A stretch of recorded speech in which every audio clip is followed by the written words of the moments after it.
पटना में जेडीयू नेता की ली गई जान। जेडीयू नेता की जान का कौन बना दुश्मन? मृतक सौरभ के भाई ने क्या बताया? मैं तो अपने ससुराल में था, तो मुझे मेरी वाइफ ने उठाकर बताया कि घर से फ़ोन आया, इस तरह की घटना हुई है। पता चला कि नानी घर का ही एक रिश्तेदार का रिसेप्शन था, बढ़ैया कुल गाँव है वहाँ बढ़ैया कुल गाँव में पता चला, जब हम लोग आए तो पता चला कि वो रिसेप्शन में जहाँ इसकी गाड़ी खड़ी थी, रिसेप्शन स्थल से वो लगभग 50 मीटर की दूरी पर था। वो वहाँ से निकल रहा था तो रास्ते में इसके साथ एक घटना हो गई। आप लोग को कोई शक था कि इस तरीके की घटना नहीं, ऐसा कोई नहीं, किसी से कोई लड़ाई झगड़ा कुछ भी नहीं। सौरभ जेडीयू के युवा नेता से कोई आपसी रंजिश? नहीं, कोई नहीं। पॉलिटिकली साजिश का हम लोग नहीं बता सकते, क्योंकि हम पॉलिटिक्स में होता हम लोग नहीं थे। हम लोग मैं अपना घर का काम, अपना नौकरी उसमें लग रहा था। तो कितनी गोलियां लगी इसके बारे में ये मैं नहीं बता सकता। परिवार का क्या हाल है? पिता माता की क्या स्थिति है? हमारी माँ जवान बेटे होने के बाद जो स्थिति हो सकती है, पिताजी बहुत पहले 20 साल पहले गुजर गए थे। लोगों ने इसको लेकर कंप्लेन, किसी पर कुछ शक है आपको? अभी हम लोग किसी से दुश्मनी नहीं है, तो हम कैसे बताएं किसी पर शक है और क्या है? कोई हमारी किसी से कोई दुश्मनी नहीं थी। लोग भी हैं, उनसे पूछ लीजिए। लोगों के घर का झगड़ा ये लड़का शांत करवाता था।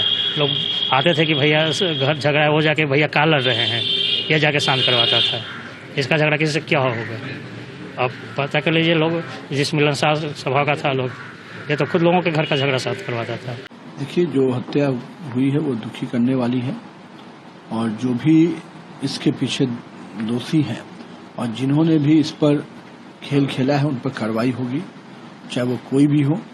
और भारतीय जनता पार्टी और जेडीयू सरकार का स्पष्ट मानना है कि हम अपराधियों को छोड़ते नहीं हैं।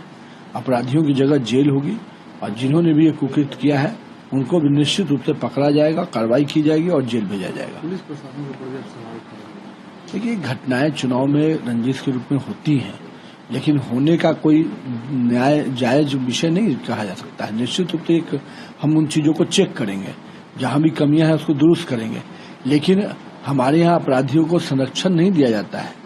और स्पष्ट रहिए, चाहे जो भी हो, चाहे प्रशासन को भी कड़ाई करना हो और चाहे अपराधियों पर लगाम लगाना हो, दोनों ही विषय पर सरकार की यूएसपी रही है कि भाजपा जेडीयू सरकार अपराधियों पर चोट करती है, और अपराधियों पर चोट होगा चाहे वो जो भी व्यक्ति हो, और दोषी पर कार्रवाई होगी। मीसा भारती कल देर रात है वहाँ पहुंची है और सरकार के ऊपर भी सवाल खड़े कर रही है लोगों से। मीसा भारती को ध्यान में नहीं है कि अपनी जब सरकार उनकी चलती थी तो अपराधी तांडव करते थे, और तांडव करने के बाद उनके घर पे पनाह लेते थे।